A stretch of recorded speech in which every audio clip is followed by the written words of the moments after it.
New York, big city of dreams. I'm coming straight out. New York, big city of dreams. NYC.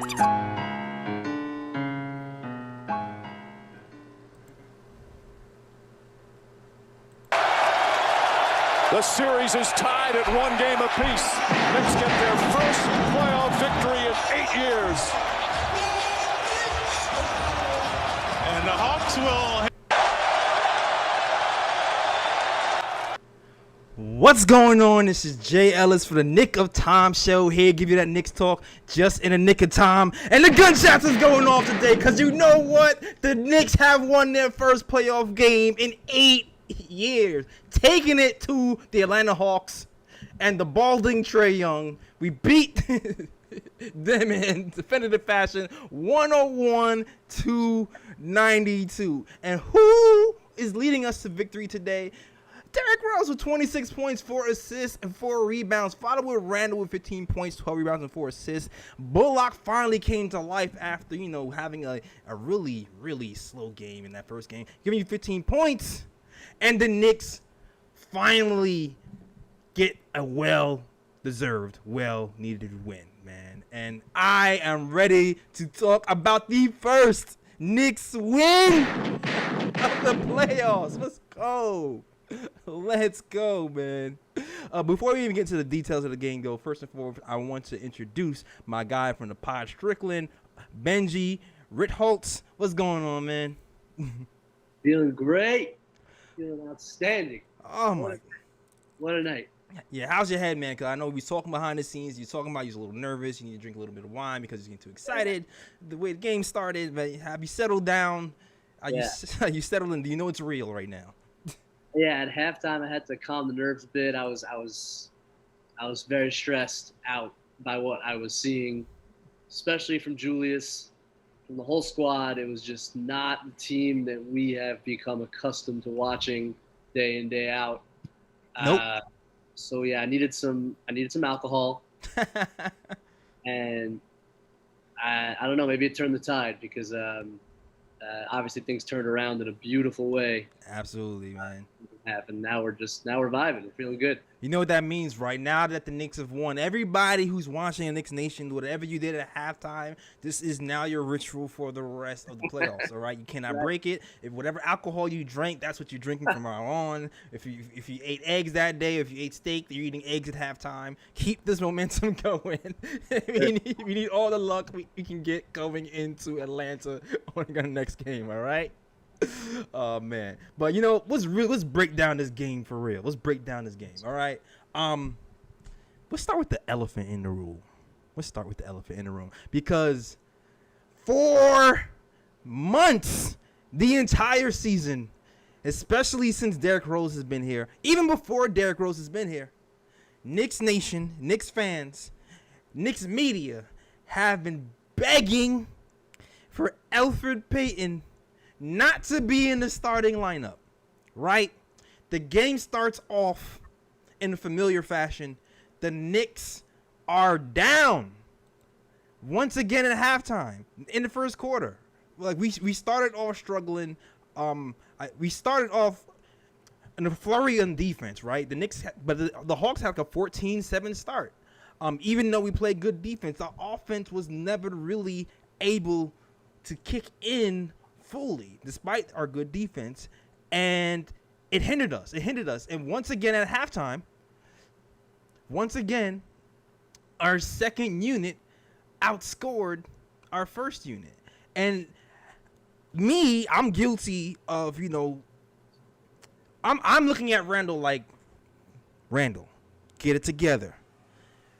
You are the leader of this team. Why are you not scoring? Why are you looking lackadaisical?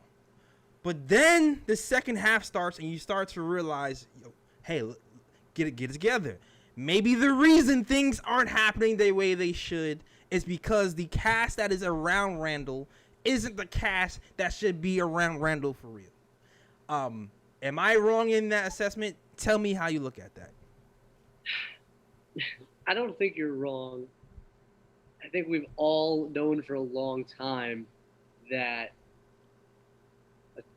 the team without Alfred just functions much better, especially offensively, because the Hawks can, well, any team can just kind of ignore him and clog up the paint, focus on all the actual threats on the floor.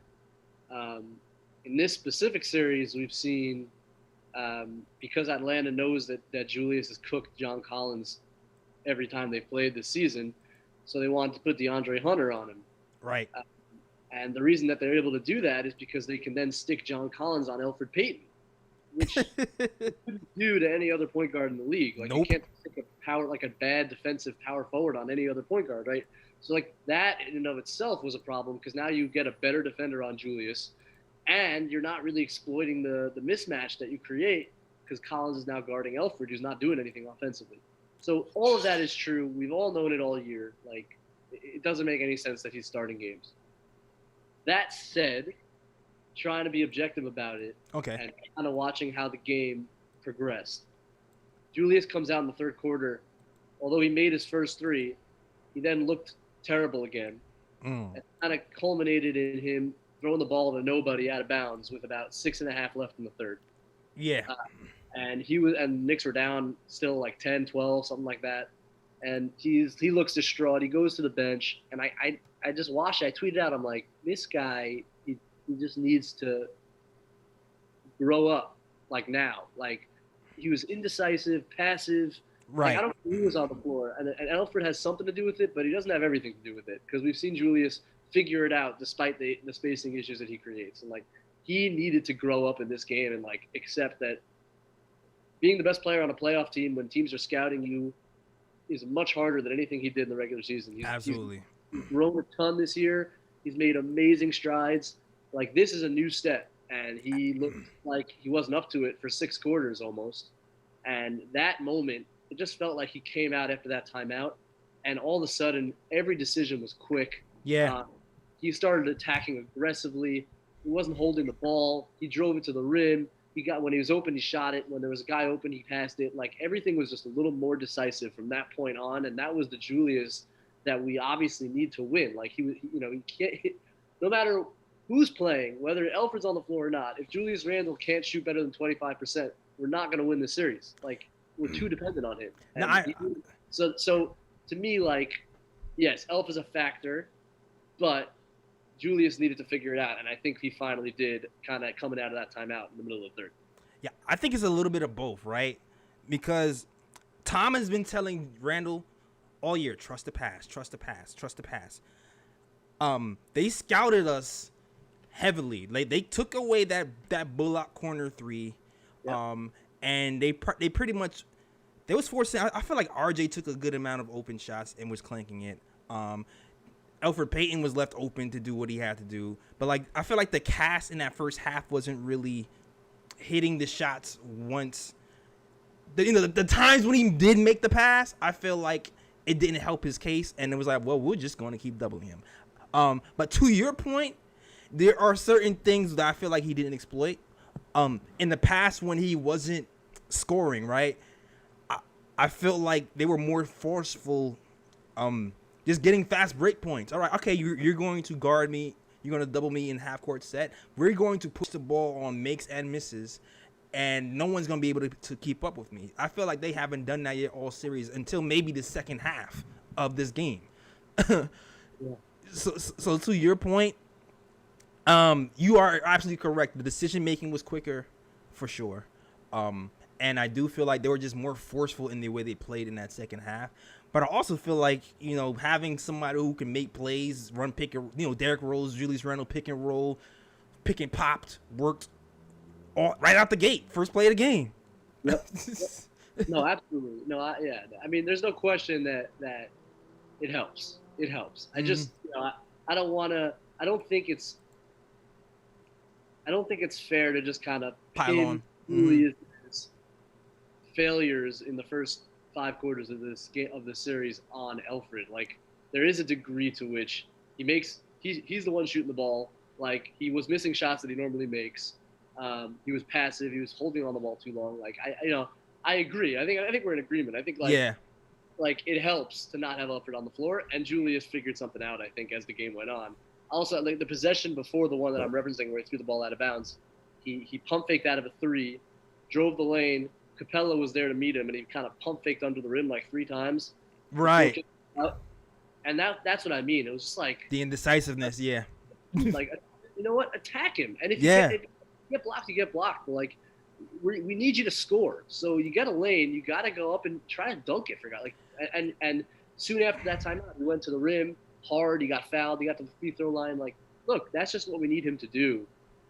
There's not enough shot creators out there. You know, even with Rose playing 39 minutes of every play, like Julius is going to need to have a big series, and hopefully the second half was the start of that. No, you're absolutely right. He's definitely going to need to have a big series. Hopefully he's figured it out, because it definitely seems like he's had game jitters since game 1, and you think it's going to disappear in game 2, and it absolutely doesn't. But he figured it out. He definitely figured it out. But also something else I want to talk about is the pick and roll defense coverage. This has been a talking point for like 2 or 3 games. Probably every Knicks content creator has been talking about the pick and roll coverage between the Knicks and Trae Young. And funny enough, I feel like we did really well, a lot better at pick and roll coverage. I feel like other offensive sets killed us today outside of pick and roll. But I know, I see what adjustments they made. Well, tell me what adjustments you felt like the Knicks made on pick and roll coverage. Yeah. They changed their coverage. They were, I guess we'll start with even Elfrid, and then whoever was guarding Trae generally just did a better job. Yeah. Pursuing the ball at the point of attack, like tagging for sure. Mm-hmm.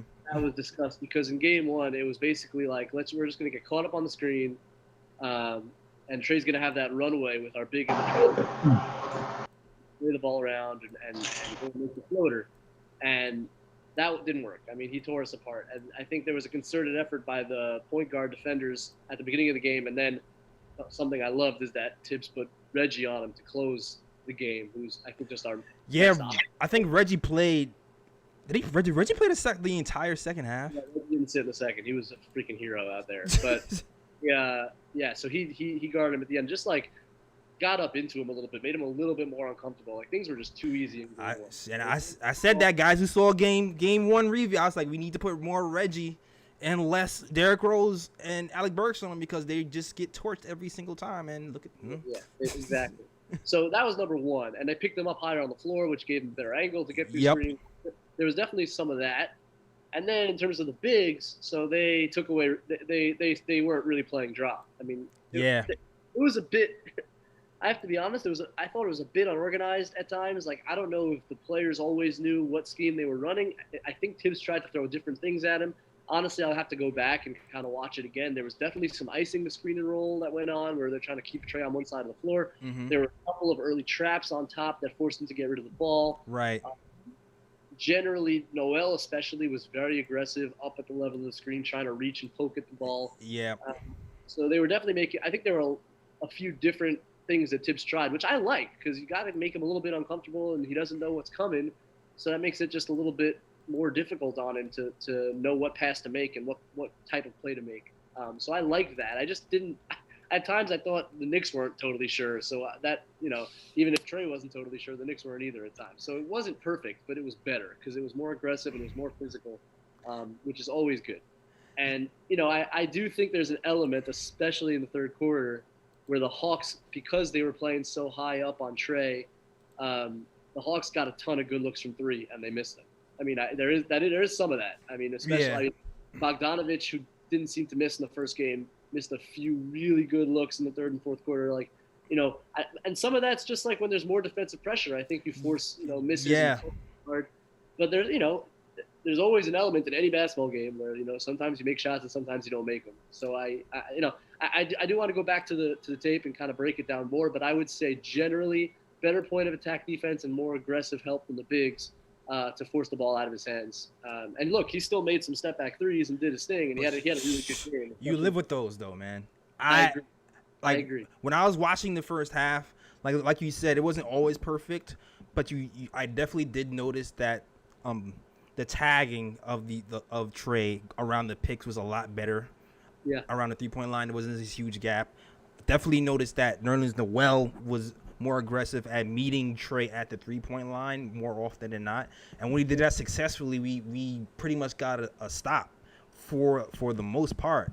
So I think just the aggressiveness on defense on pick and roll was just that much better. And I do feel like our rotations were a little bit better as well in that first half, and I think it all worked out. And when he did go off for 3, like you said, with those step backs, you just, like I said, you just live with it. You just live with it. Yeah, I agree with you. Like, yeah, I don't look. He's not that high percentage of shooter on those. So I think, look, he got going, and you have to sometimes just tip your cap and say, hey, great shot. And I should add, the Knicks also at certain times in the game switched. And there were a couple times that Noel fun, and there were a couple times that I love when Julius Randle's switching game is so underrated. But go ahead, man. Yeah, I know. I wrote about this before the series. I wrote about this between game 1 and game 2. Like that, when if Julius is guarding Gallo or Collins and those guys screen for Trey, just switch it. Like every single time. I don't know why we're playing around. Maybe we want to, conserve some energy for Julius, which I get. Maybe you don't want to get him in foul trouble, which I get. But to me, it's like an obvious, like low-hanging fruit. Like, let Julius switch onto him. The one time he did it, Trey was just totally stymied, like nowhere to go. He is so good at that. It's his best defensive attribute. Like, let him go.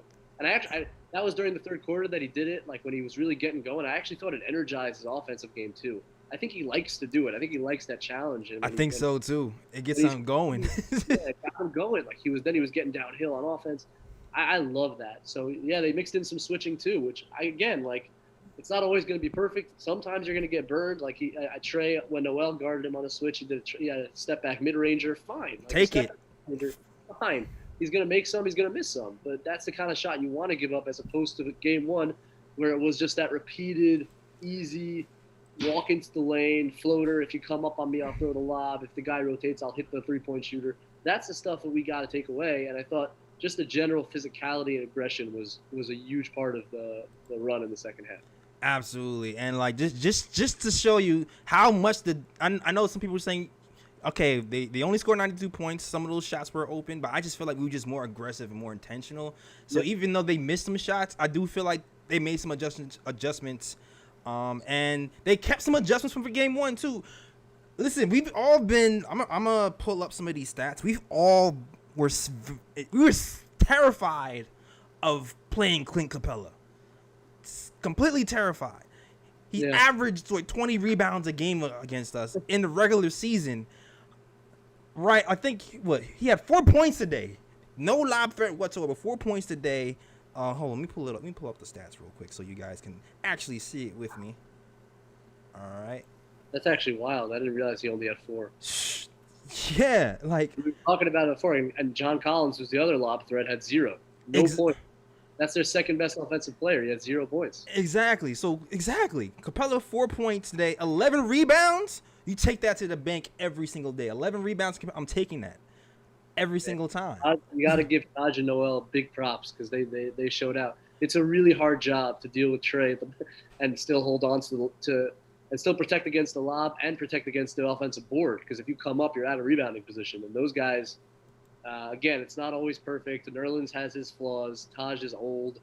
But those guys fought crazy hard. And that's a big part of what we're talking about. Like, for Collins and Capella to have 4 points combined, that's pretty special stuff on the defensive end. It's amazing. And on top of that, when you're looking at the rebound numbers, something else that we've always been worried about because of how, we don't have Mitch anymore. And like, oh no, it's Capella versus Noel. Noel doesn't rebound. We, once again, for the second game in a row, out-rebounded the Hawks. We won 68-53. Knicks win the rebounding battle once again. And purely because last time was because we just chose to straight up drop on the lob coverage. So we kind of were in better position for rebounding. This time, it just seems like, we just completely kept Trey up top. So to me, it just seems like the solution is just don't get caught in the middle. Whatever, just don't get caught in the middle.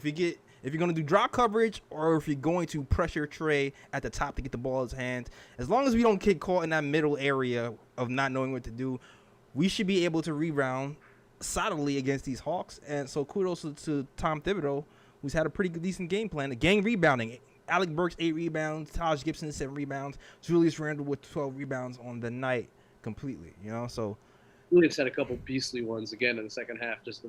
There was one where he got up with one hand. I don't know if you're. He was really engaged in that second half in every aspect. And you're right. You make a good point. Like, no matter what the scheme, and there's a lot of talk about scheme, like you said, every content creator, including me, talked about how to guard the pick and roll, and you can drive yourself crazy trying to think of all the different ways that you can do it. Mm-hmm. In the end, whatever you do, if you commit to it 100%, you can limit some aspect of what the other team's doing, because all those strategies work in certain ways, and in the end, if you commit and hustle and do what you and execute whatever scheme it is with like full commitment, like you're talking about, you can take away some stuff. And I do feel like just that extra burst, that extra aggression that they showed tonight. Yeah. And I would say it also wore Trey down a little bit. Like, Trey gave up the ball a lot early. Mm-hmm. Bogey ran a lot more of the actions tonight, I thought, because read my mind. It's not fun if you got guys like on being physical with you for however many minutes he played, 38 minutes, whatever it was. Like, you can't run every possession that way. So he was giving up the ball, and that's a win if he gives up the ball, because as good as Bogey is, he's not nearly the creator that Trey is, and it's just not nearly as dangerous an option. Yeah, absolutely not. Yeah, you're absolutely right about that. And Bogey hurt us a little bit in that first half too. Not necessarily with the pick and roll, even though he got his teammates open looks, but more with that little action curl play when he shoots that quick three, kind of like what Bullock usually does. Yeah, look, he's a hell of a player. I don't know. I didn't appreciate how good he is coming into the series. I don't know if maybe he played one of the games that we played out of the 3. We haven't gotten such a look at him over the regular season. Absolutely. But man, he's a talented player. He's a really, really good shooter, and he's got some off the dribble game too. And honestly, he's held up pretty well defensively. I think he had a block on Obi tonight. That was pretty impressive. Yeah.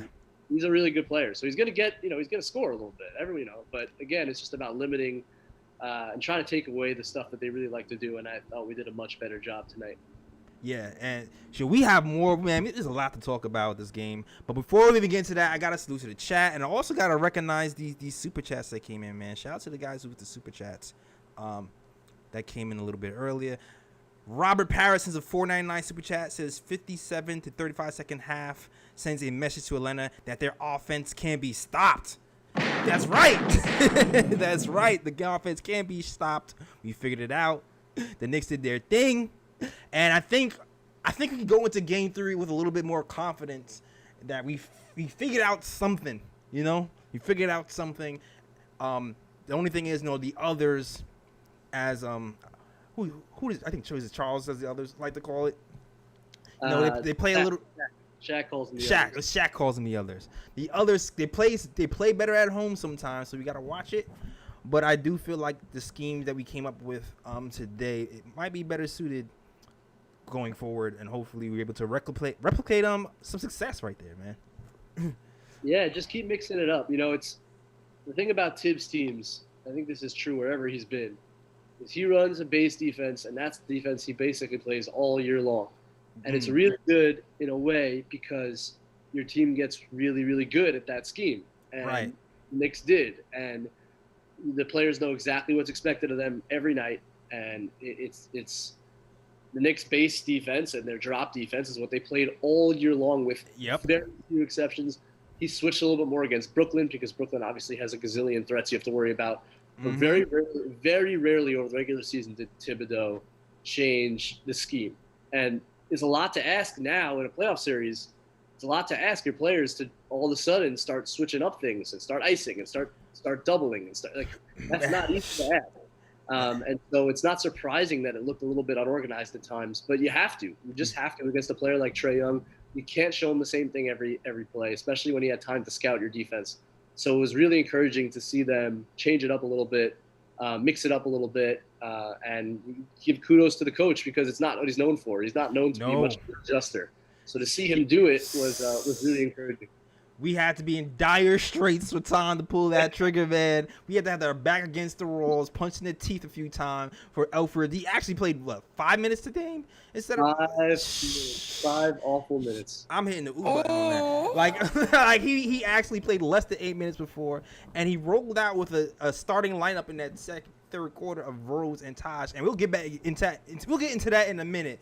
But shout out Flow Hypnotic as well, since a $4.99 super chat. It says gunshots going off. NYC, let's get it. That's what I'm talking about. NYC, we win our first playoff game in 8 years, beating the Atlanta Hawks at home. That's what I'm talking about, man. I'm ready for the game 3. I'm ready to get this over with. Let's wrap this series up. No more wins for the Hawks. Let's get it. But me shout out the people in the chat. I see the preacher. I see Jay Boogie in the chat. Shout out to my guy Jay Boogie. Shout out to Joshua Rivera, Rich Jim, Junior Caroma, Ron Cohen, Jake G, M Santos, my fake cousin Winston Ellis. Shout out to you, Robert Parrish. Everybody who's rocking with the KOT show. Robert Parrish. Robert Parrish? Yeah, awesome. Yeah. Robert Parrish. I'm sorry. Robert Parrish, not Robert Parrish. My bad. Slip of the tongue. That'd be wild. Keenan Lambert, everybody walking with the KOT show. Listen, the Discord link is in the chat.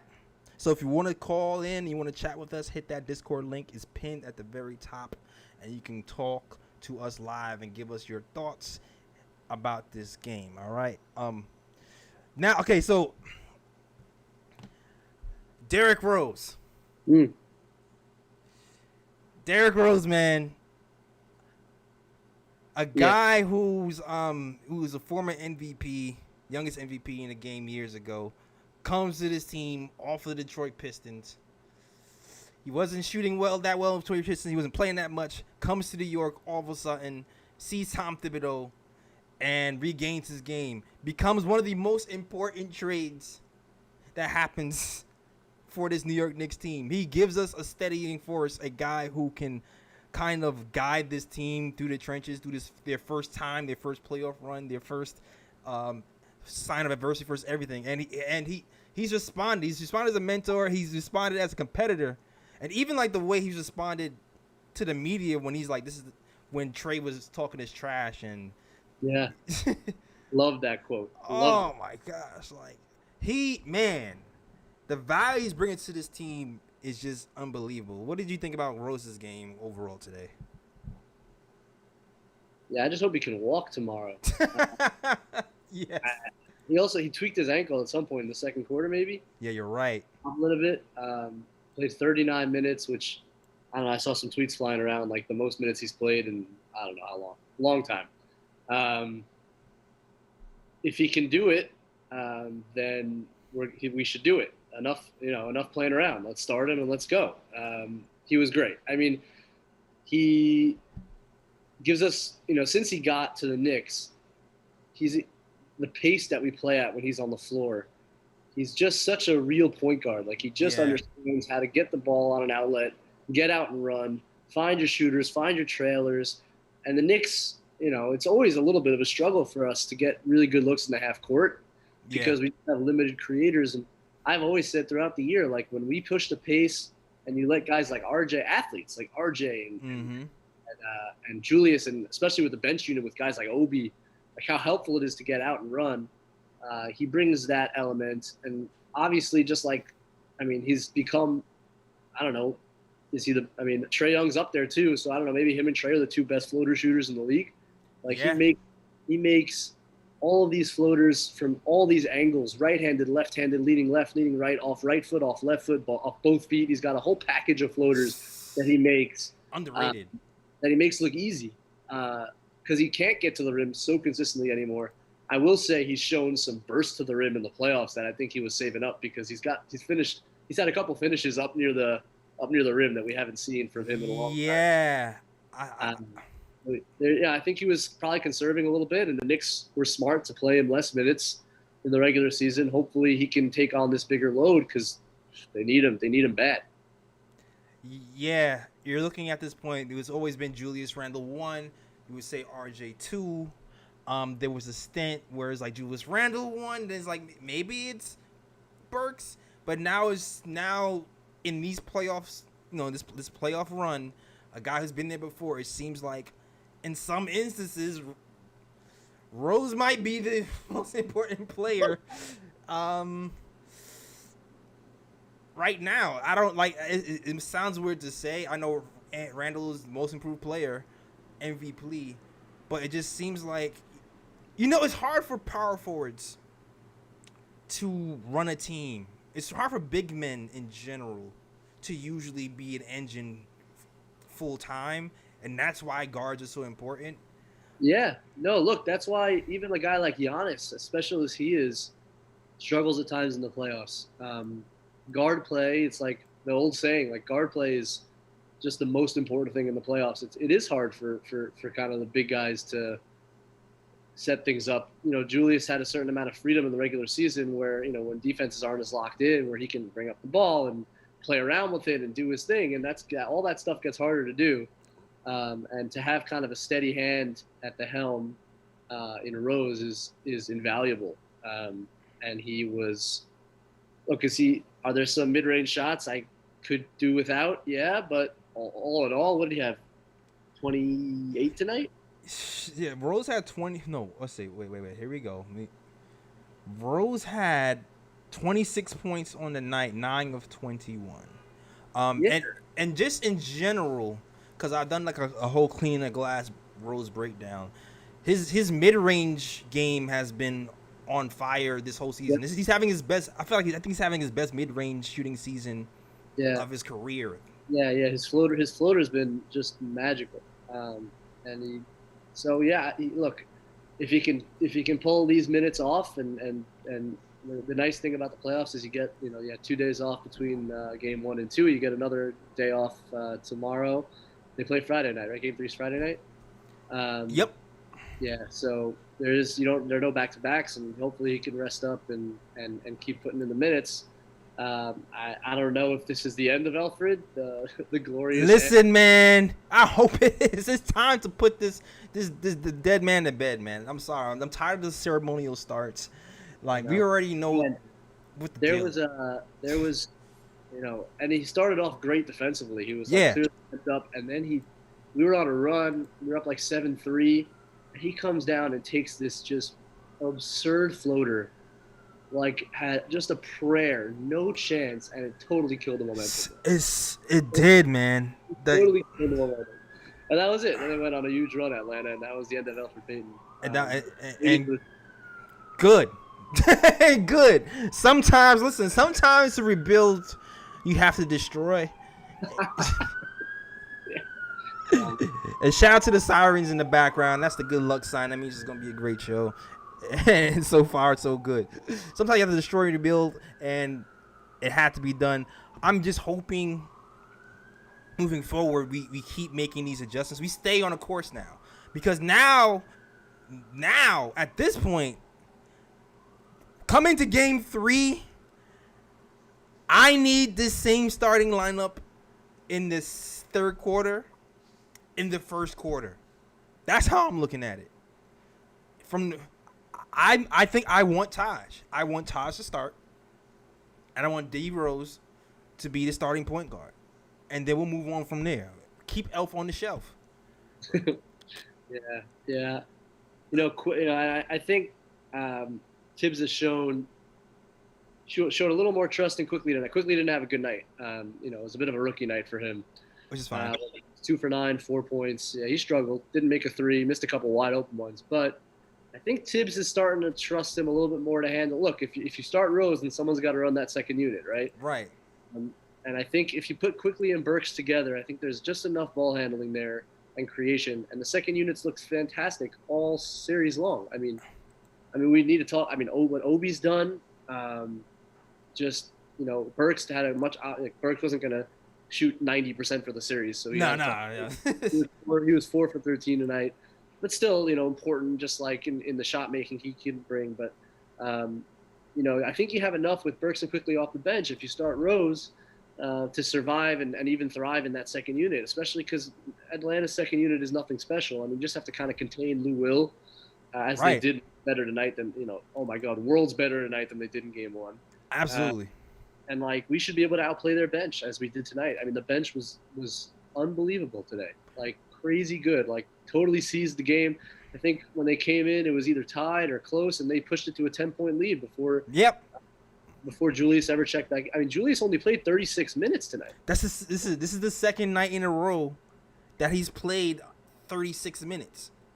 Obi got up to 12. I mean, Obi's been so good on both ends, man. He had some sequences tonight. He stopped Herter in an isolation, got a block, and then somehow beat everyone down the floor and got the lob, and the roof came off the guard. It was just what a great moment. Like, this guy was struggling. He had like 6 straight scoreless games in the regular season, and now he's really contributing in a playoff series, which is like, it's really cool. It's really cool to watch. It's crazy. It's insane to see this, man. This guy, they told me this guy couldn't play defense. Like, he's jumping up. He's blocking shots. He's altering shots. And he's contributing to winning basketball in the playoff series. And the jitters and the fear that he's shown Obi in the regular season, he's not showing at all. Like, not even a little bit. If anything, he looks even more comfortable in the playoffs than he has seen him all season, which is weird to me. Amazing. Yeah, I mean, he had a really great stretch, for Obi. I mean, it's not like he's, with the limited minutes he gets, he had a really nice stretch down the last 10 games or so of the regular season, just like giving solid minutes, letting Julius rest a little bit more and come in fresher. Mm-hmm. I think they've started to use him more as a screener, which is really what he's good at, and that's helped a lot. And he's just started to kind of find – and he's starting to make some shots. He's made some threes, which obviously opens everything up for him. He's shown a little bit of a driving kick game in this series, which has been like a huge development. Like, look, he's getting better and better.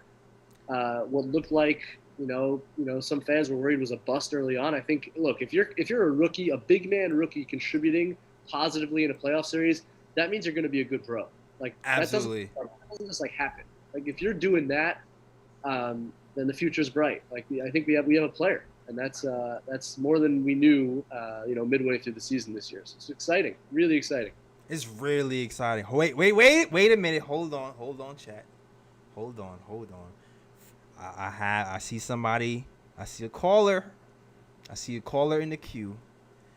We gotta give love. Hold on, gunshots going up right now, right? We gotta give love to this caller, because this caller, yesterday, he donated an RJ Barrett signed basketball to the channel. Wow. Yeah.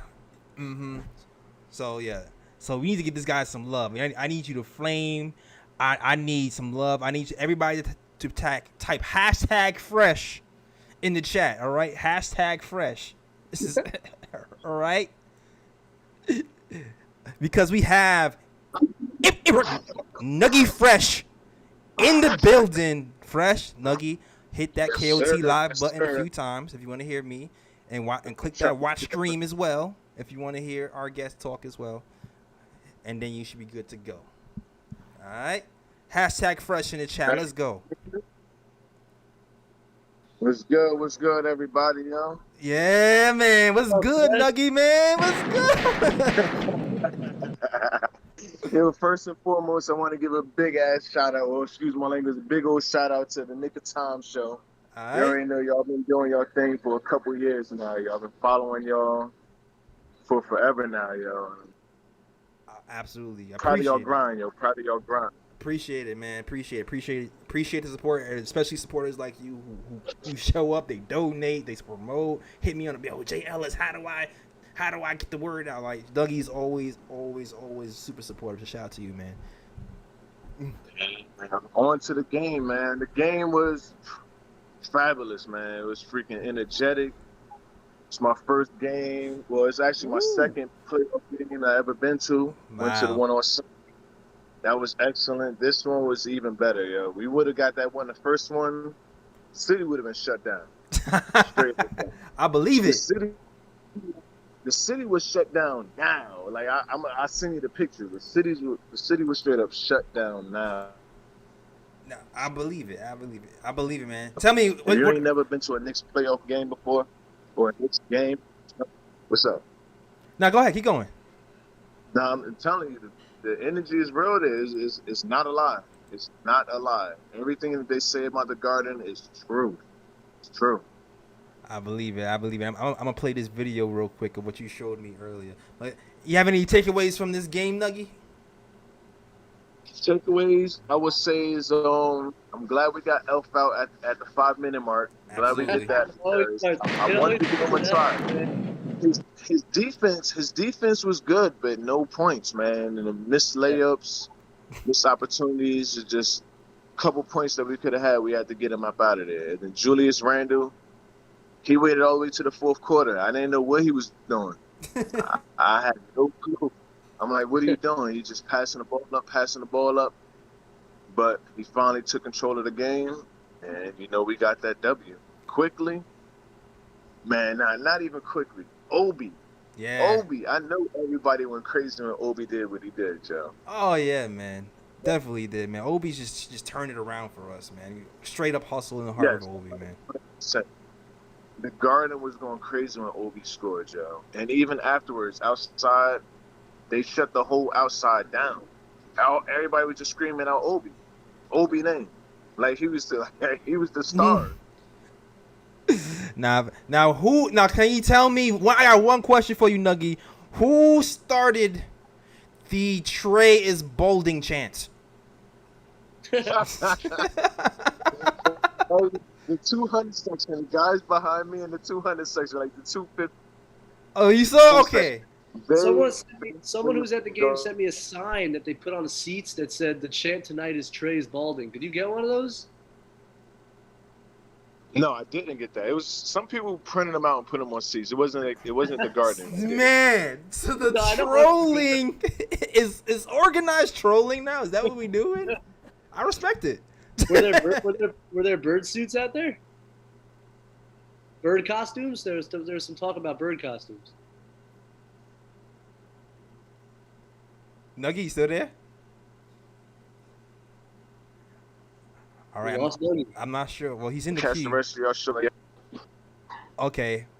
Well, thanks for calling. I think his sound is going in and out. I'm not sure exactly what happened. Yeah, my sound's going out. I'm on the train right now. I'm on the train. Oh, you're on the train right now. Oh, that's such respect. He's on the train calling. Yo, I respect it, man. I was like, let me get this call in from my phone down. I had like 2% left. I was like, I got to get the call in. Yo, salute, man. My man is dedicated. I'm getting these bars in before my bars die. I get you, man. I said I was going to call, so I called. Absolutely. Respect, man. Man of your word, man. I appreciate you, Dougie, man. Rest of y'all and all your Brian, man. Absolutely. Yo, shout out #Fresh shout out to Eric Nucky Fresh is in the building, on the train, dropping those gems, giving you the inside information that's happening in these New York Knicks building, man. Have a good night, Nuggy. Yeah, I have a good one, y'all. All right. My man, Nuggy, man. My man. I love that from the train. That's great. From the train. He's like, let me show you some love from the train, man. Love that guy, man. Love that guy. All right, man. All right, yo. Is there anything else you want? I feel like I've touched on any and everything I would like to talk about. I mean, is there anything else you feel like you're missing that you want to touch on? Let's see. I'll go down the roster here, see if I didn't talk about anybody I didn't talk about. Who we got? Talked about Julius. Talked about Reggie being awesome. Yeah, Reggie. RJ. Look, RJ. I don't want to say like. There's a certain amount that is kind of predictable that he was going to have a tough time. Like, if the threes aren't falling right now. Yeah, remember mine.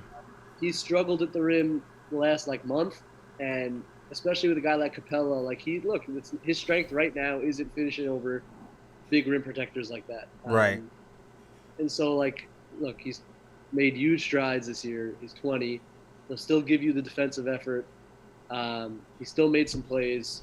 He didn't play down the stretch at all, and I thought that was fine. Like, look, you got to win the game. It's not about development right now. It's about winning. So facts.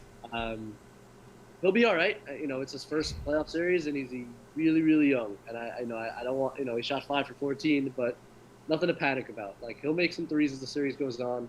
He'll find his spots to attack the rim.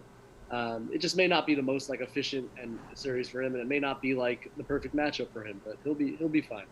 No worries for RJ. Yeah, I think once the threes start falling, he'll be fine again. He's made huge strides. I don't expect him to keep missing open shots. No, I'm with you. He'll make some Yeah, threes. he's gonna start to cook again. But I do feel like, much like the regular season, when he started to find some success getting in that mid range spot, I think he might have to start to do that a little bit more again, instead of just challenging at the rim all the time with Clint Capella waiting there. He's taking some really poor shots. Like, he's got to get rid of the bad shot selection. Yeah, you might look. It might be stopping and popping in the mid range a little bit more, especially when Capella's in the game. Maybe Tibbs finds him some time when the Hawks go to their bench. That might help. When Capella's not on the floor, you can attack the rim Right. with a little bit more ease. Maybe that's something Tibbs can do to get him going. Maybe play him with the bench unit a little bit, which I always like. Mm-hmm. So that's something to think about. But yeah, I'm not like shocked by what RJ struggled a little bit, but he's in the game and he's engaged and he's doing his thing. So I think we'll be all right there. Yeah, and I think it was pressing too, because RJ he's stoic, but he's very competitive. He wants it. Yeah, he wants it. So when the Knicks were down, and I feel like when he sees that we needed a bucket and Elfrid is out here kind of struggling and Julius wasn't going, he was like, and he hit a couple in a row. He's like, well, I might as well just go for it. You know what I mean? Since I hit a couple in a row already, because he started off the game, I think he hit a 3 and an and one. Yeah. Yep. He hit our first 6 points, I think. Yeah. Yeah. Yeah. So once you start like that and you see your team is struggling, like, I get the mindset. You know what? Everybody else is struggling. I'm going to go for it again, and it didn't work out for him. But like you said, 25 minutes on a night, he'll bounce back. And I'm looking forward to this Friday game. I think he's going to do well in the game. I can't see him doing 3 bad games. Like, you know what I mean? I thought game 1 was better. I thought game 1 he just missed his open shots, but I thought he was pretty good attacking the rim. He had a couple of really nice moves. He had that dunk, which was epic. Oh yeah, the third quarter itself. Yeah. Yeah. So he'll be fine. I'm done doubting RJ figuring stuff out and developing. Like, what he's done this year has proven to me that he's just going to keep working and figuring it out. He's got plenty of talent. He's got a great attitude. I'm an RJ believer. He'll be all right. Absolutely. And for those who say, keep Noel in the starting lineup over Taj, here's my best argument, right? I keep saying Taj is like the defensive anchor and Noel is like an eraser. To me, my biggest argument for this is when you have a guy like Trey, who's a master at like controlling the pick and roll, I think it might be more important to have a defensive organizer there than an athletic guy there, especially if you're going to change your coverage from drop to, staying up on the guy. Like, I feel like for me, it's like, if he had to come because he has help rebounding against Capella, and he's more so helping on Trey and figuring out the position on how to help on Trey, I think it's more helpful to have him start, personally, and then have Noel come off the bench. I mean, look, Taj was plus 23. Noel was minus 14. And there's that. There's that. That's pretty extreme. I mean, they've been an interesting pair all year, because you're right to point out that their styles are so different. I wrote an article early in the year about how, they have these stats now on like the site called B-Ball Index about rim deterrence as opposed to rim protection. Like, when Taj is in the game, offensive players, like the offensive team, they don't get into the paint at all. Like, they don't take any shots at the rim. When Noel's in the game, they take a ton of shots at the rim, but Noel erases a lot of them. Like you say, he's the eraser. Right. But you're right that there's easy access to the rim when Noel's in there, because part of his thing is like, I'll let you in and then I'll take it away. But you're playing with fire a little bit with a guy like Trae Young. Once you let him in that paint, he has so many different ways to hurt you once he's there. So a guy like Taj is better at keeping him out of there from the get-go, and that is definitely. I agree with you that it's kind of a superior skill set to have against a guy like Trae Young. And maybe look again with Taj. It's like how many minutes can he play? What did he play tonight? 30. Yeah, man. These Bulls, man. These old Bulls is kind of saving us right now. Taj and Rose retire after the series. I wouldn't be shocked. I wouldn't be shocked, man. It's like the 54 win team. It's like, those guys. Yeah, so if they can get through it, I mean, I look. If you want to start Taj, I'm not opposed to it. I don't think Tibbs will do that. I just don't. But I don't think it's crazy. I also, one other thing that I'll say strategically that I would, when Capella's in the game, right, and he's literally just camped out in the paint. He's not moving, and Julius is just he's soft doubling Julius. He's coming up and showing Julius his arms, and it's kind of taking away those passing lanes, and it's taking away driving lanes. One thing you can do is, because there is a defensive 3 seconds rule in the NBA.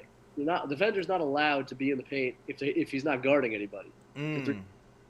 But New York's bigs, especially obviously Noel, has no outside game. He's always in the paint. Taj isn't a good shooter, but he's shown a little bit of the ability to make a three from the corners.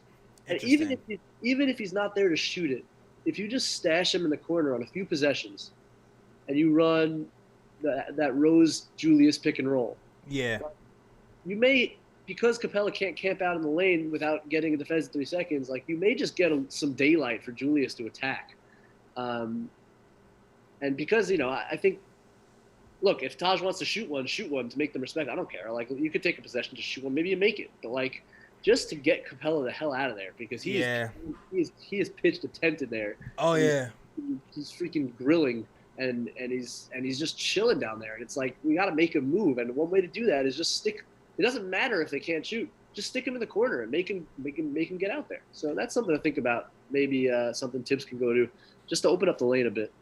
That's a good point. A lot of the reason why it's been hard for Julius to even get his usual assist numbers in this series that he has during the season is because they, like I said earlier, they scouted our corner threes. They're taking away passing lanes, and they're doubling. It's all Capella, because he puts whatever he is, 6'10" with those crazy arms, and he's just standing there with his arms up. There's nowhere to go. Yeah. So, any way you can try to clear that out, I think is a good idea. Good point. And I also feel like we picked on Trey a little bit more today. Not enough. Not enough. He spends too many possessions chilling in the corner on defense, when you gotta run him through bodies. I mean, I wrote it in my Game 2 preview. Julius let him off the hook again tonight. Yeah. When Bullock comes and set that screen for Julius to try to get Trey in the action, Julius just has to attack Trey. Yeah. He keeps backing it out and then letting Trey recover, and then he goes at Gallinari. It's no, the whole point of bringing Bullock into the action is that you attack Trey Young. Exactly. Even if Trey can hold his ground there, but once you engage him, now Bullock's popping to the 3-point line. He's open because you just hit Trey. And if someone rotates the Bullock, now you can swing the ball to somebody else that's open. It just creates an advantage because they're so conscious to help out. The whole Hawks team knows that Trey Young is an atrocious defensive player. They're all aware that they need to help him. If you can engage him in the action a little bit, it forces them to rotate in ways that they don't want to. They don't want to, and now you're going to find openings, in the defense. So I don't understand why it's not more of an emphasis on. Bullock can't take him off the dribble the way Burks can. Yeah, you're right. But the way to take advantage is to run Reggie through actions to make sure that Trey's at least running into screens and tiring him out a little bit. We're not doing much of that at all. So I agree with you. That's another thing to really get the offense going. They need to think about ways to exploit that matchup. Yeah, we haven't ran Reggie actions a lot this series in general. I don't even think he really touched the ball in that first half. But even to your Gallinari point, I mean, we won the game. Cool, we won the game though. But even to your Gallinari point, right? Gallinari can't hold Randle's jockstrap. Collins was fouled out in the first few minutes of the game, and Gallo was guarding Julius Randle for most of this game, and we did not take advantage of that. Like you said, he's been very slow to attack these defensive guys these guys who aren't defensive players. And you should be cooking these guys like it's Thanksgiving dinner. I didn't get it, but we ended up getting the win anyway. He woke up in the second half, and him and his whole team became more aggressive. So a win's a win. Maybe, like I said, hopefully we keep that same style, and I'm hoping that we see a switch, man.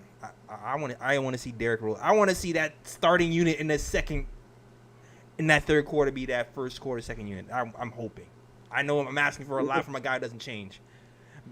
Bring back those Tibbs boys. If Tibbs is gonna change, it's gonna be to start Rose and Taj though. That's like the one change he'll make. Exactly. Like, boys from the Bulls days in 2013. I feel you. If there's any hope, for him to change, is for him to bring back the old boys, the old crew back again, for sure. Yeah. Maybe they'll sign Luol Deng to a contract. Oh man, yeah, bring him that, and yeah, Noah too. Bring back. Bruh. No. I was just joking. I'm just kidding. I'm sorry. It was a joke. It was a good. Don't be alarmed. All right, cool. Oh, okay. Fritz is in the chat. I guess Fritz is gonna close it out. Let's see. What's going on, Fritz? Fritz, you are now in the chat. Shout out to What's up? What's going on? Shout out to the King Mod, best nod in New York's Knicks Nation. What's going on, man? Well, Fritz. I'm doing all right. I just wanted to talk about. Yeah, there was a little, little confusion about the availability of Mitchell Robinson. I was thinking, what did you think about that? Because they were kind of teasing, it wasn't like directly the Knicks, but people have been teasing that he could be available. And then he was kind of like a game time decision. I didn't know where that came from. I saw eyeballs. Oh, now everybody's jumping in the chat right now. Okay, everybody wants to talk right now. I was like, I'm gonna end the show. Everybody's like, nah, my turn. Cool. All right. And if it gets too late, let me know. Let me know, Benji. We're good. I'm feeling good. I'm not going to sleep tonight. All right, cool. All right, so yeah, I didn't really read too much into it, to be honest with you. I saw the eyeballs. I was like, I don't know what that means, and I'm gonna just wait for an official announcement from like Ian and leave it at that. With I guess they asked Tibbs, and Tibbs kind of like put it off a little bit more. Like he was like a couple steps away. Means he's not coming. But he don't ask me that game. Basically, you know what I mean? Nah, I feel you on that. But I mean, that was basically it. Okay. My understanding it was just a little based on a couple guys that were tweeting out about it is that there's like there's a low chance that he can get back if the series goes pretty goes 6 or 7, but I think there's a decent chance that he returns if we get to the second round. So okay, that's what guys were tweeting out. I don't know. I agree with you though, John, that we got to wait for Begley to come and tell us what the deal is. But that's the best I got for you. Yeah. All right. Oh, thanks. I'm gonna see if we can get another caller in here before we get out of here. Yeah, cool. I think Reaper might be in here. Let's on. All right. Salute to Fritz, best mod in Knicks Nation, man. Shout out to you, man. Hold it down. He's writing for us. He does helps me with some of the graphics as well, and he holds down the mod for Knicks Nation. So shout out to Fritz, and shout out to everybody in the chat, man. Shout out to Elmonfi, LP, Raven, Audayab. I see a lot of you new names here. Shout out to you guys. Hashtag new if you're new. You get a shout out. And talk to Knicks Nation. He says, shout out to Elmonfi. He says, peace to the channel, the panel, the chat, and Knicks Nation. All right. Another caller in the chat. Let's go. Hello. Okay, you are now live in the queue. You already know what to do. Hit that KOT live button a few times. Hit that watch. Yep. You. I can. Can you guys hear me? Yes, sir. We can hear you loud and clear, man. This is Big Reaper calling from Jersey. And shout out to you guys. You guys are doing a great job, great analysis on the game. And so, this was like a really good win. And that defense was like, like at the end in the fourth quarter, it was like really stout. I was like really impressed how we were able to shut Trae Young down. So that was really good. And then also like switching to Reggie Bullock, have Reggie Bullock guarding him. Mm-hmm. So I thought that was a great move as well. Absolutely. But the one thing, it was so entertaining in so many ways to see all the drama, like Alfred playing 5 minutes, and then second half you don't see Alfred. You can just see the look on Thibodeau's face. I think Thibodeau was telling himself, did I just lose this series? because I started Alfred. Yeah. But Could have.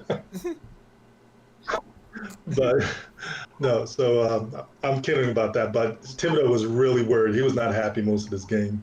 But definitely came out with the win, so it was like really good. So it was like I'm really excited about it. The other thing, I think I brought this up before. You know, it seems like it's so difficult for us to get our shooters open. I can just never understand.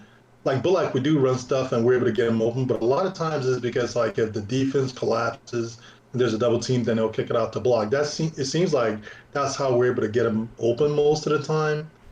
I do know we run we do run them off picks sometimes, but not even just Bullock. Like quickly, is like kid is such a good shooter, and it just amazes me that we're not even able to get him open sometimes.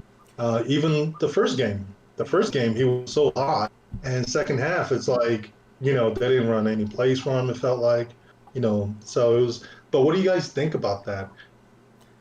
About that whole situation? Benji kind of mentioned it earlier about the way they're playing the passing lanes, and Clint Capella is kind of chilling, playing kind of like a safety almost. So they're doubling Randle, and then they have Clint Capella in the corner with his long arms out, kind of just covering out passing lanes. So that's one thing that it looks like they're doing to kind of stop Julius from passing and getting his usual assist numbers. Also, I don't think they're running as much action for Bullock as they usually have during the season as well. Usually what that happens is they kind of have Reggie kind of run around. Randle sets a pick, and he'll just come off and shoot the ball off of a little curl. I haven't really seen them do that this year. I mean, this series really yet either. So off the bat, that's what I'm kind of seeing. Am I missing anything? What do you see, Benji? Yeah, I think the way the Hawks are defending, especially to take away the corner three, is impacting exactly what you're talking about. With Quickly, he's an interesting shooter because he's actually more of an off the dribble shooter than he is a catch and shoot guy. He likes to shoot coming off screens, off the dribble, and because he has a little bit of a low release and not the quickest release, I would say, he struggled. He's not the kind of guy you can like run a down screen for to come up and shoot a three necessarily.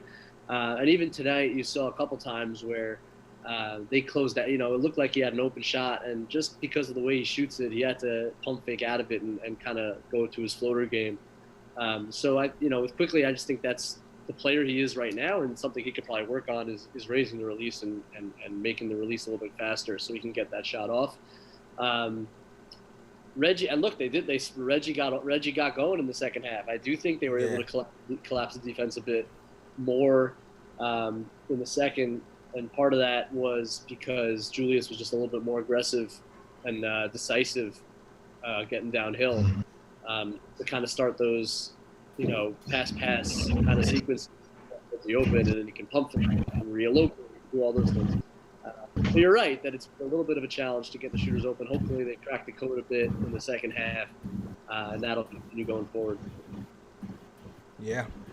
So the other thing I really loved about this game too, obviously with the coach inserting Derrick Rose into the starting lineup for the second half, is the fact that now when the I feel like sometimes it's good, it's better to have, if it's just Burke and Quickly with the second unit sometimes, because I feel like it's almost like we have a lot of wasted ball handlers and wasting a lot of playmakers in that second unit, because I think it's much better now. It's a little, because we talked about it before. I talked about concerns about that a few shows ago.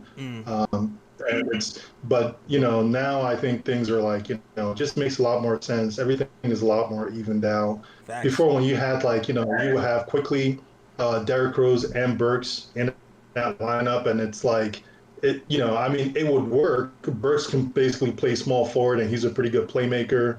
He doesn't have to be dominate the ball, but is just better off because because he can be a high usage player. It's just better. They're just better off just having just him and quickly running that second team and then have Rose start. So it just hopefully Thibodeau, sticks with that lineup and we don't see Alfred anymore. Facts. But we'll definitely. But it was a great game though. Really loved it. Yeah, absolutely, man. I agree with you on all parts of this game, man. Which just makes this makes this so crazy. It's like, man, Tips, you overthinking it, man. Just the numbers support it, the eye test support it. Just bench Elf and start Rose, and then have Burks beat up the point guard off the bench quickly, and keep it moving. Like it's really simple. He's a great coach. I don't take anything away from him, but it's kind of obvious right now. Yeah. Yeah, he just gets stuck in his ways. Like he just doesn't want to change sometimes. Absolutely, man.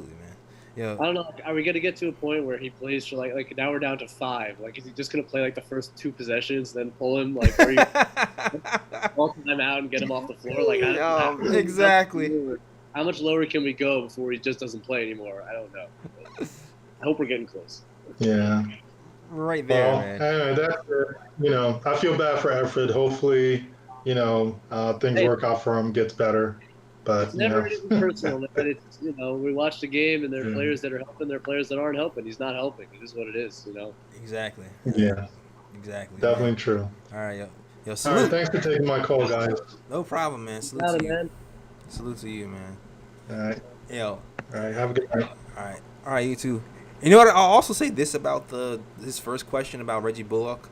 I still feel like even having Rose with Randle gets Bullock more looks too, because it's like there's so much to put attention on Randle that Rose can just go 1-on-1 and make plays, and now they have to collapse on Rose, and now all of a sudden Bullock is free. Hey, no, look, the more threats you put on the floor, the better it is for spot-up shooters. That's just true. I mean, the more you can collapse the defense, and the more ground the defense has to cover, the more room for Reggie. That's for sure the case. Look, he obviously benefited from the second half. He got some great looks. Absolutely. And he made them. 15 points on the night for the Bullock, and also defensive stopper. Who they put on Trey, man. It's not that. You know what's funny about that? In the first half, they had a similar lineup out there with Burks and Reggie, and they put Burks on Trey, and Burks is just not. It's just not what he's not.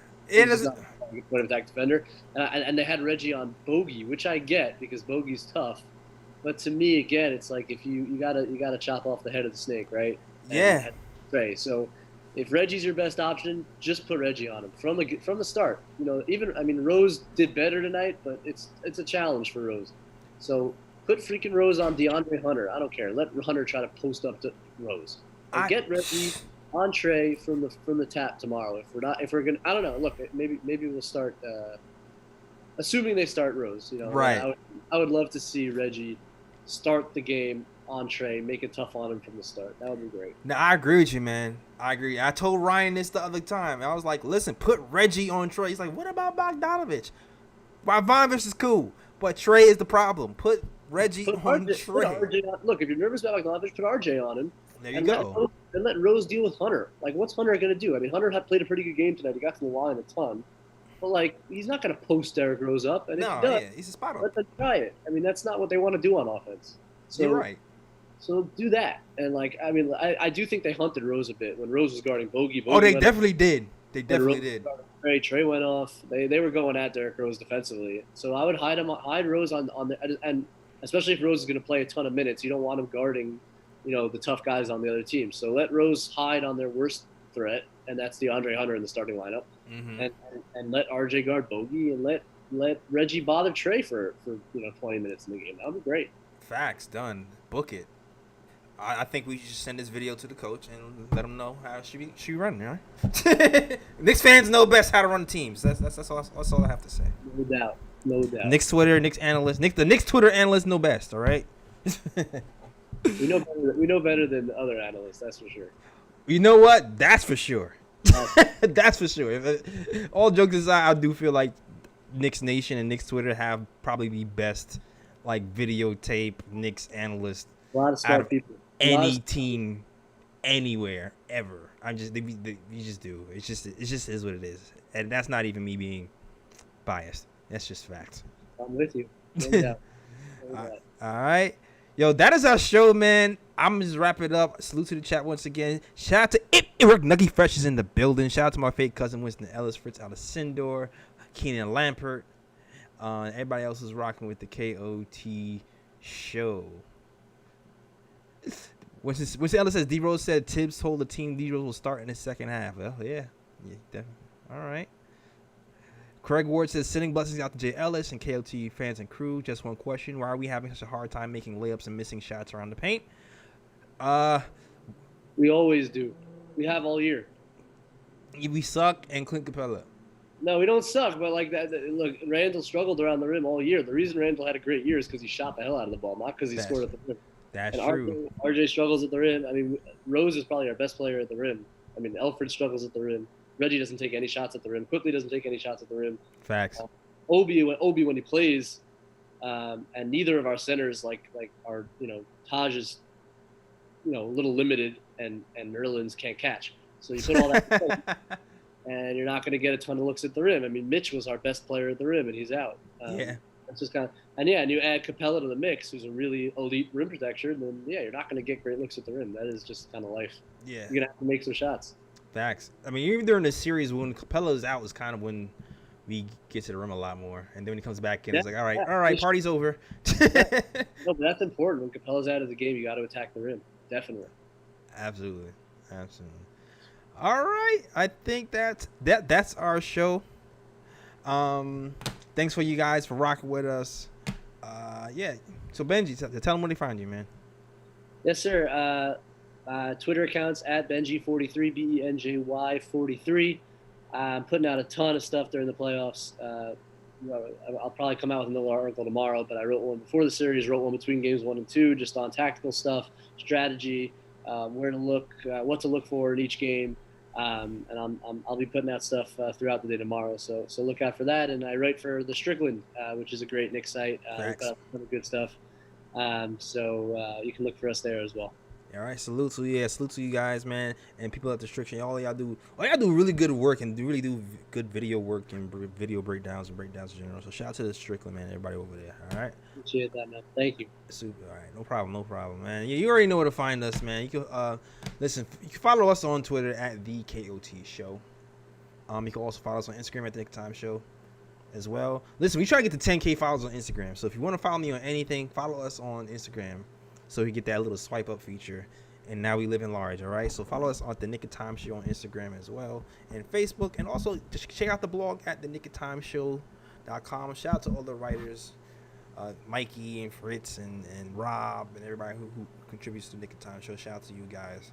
And also you gotta get that merch. Gotta get the merch. Gotta get the KOT snapbacks, man. Listen, guys. I know I said I was gonna give you like a code.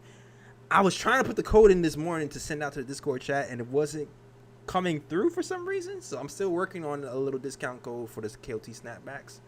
But if you want to get a KOT snapback, I know Fritz is putting links in the chat.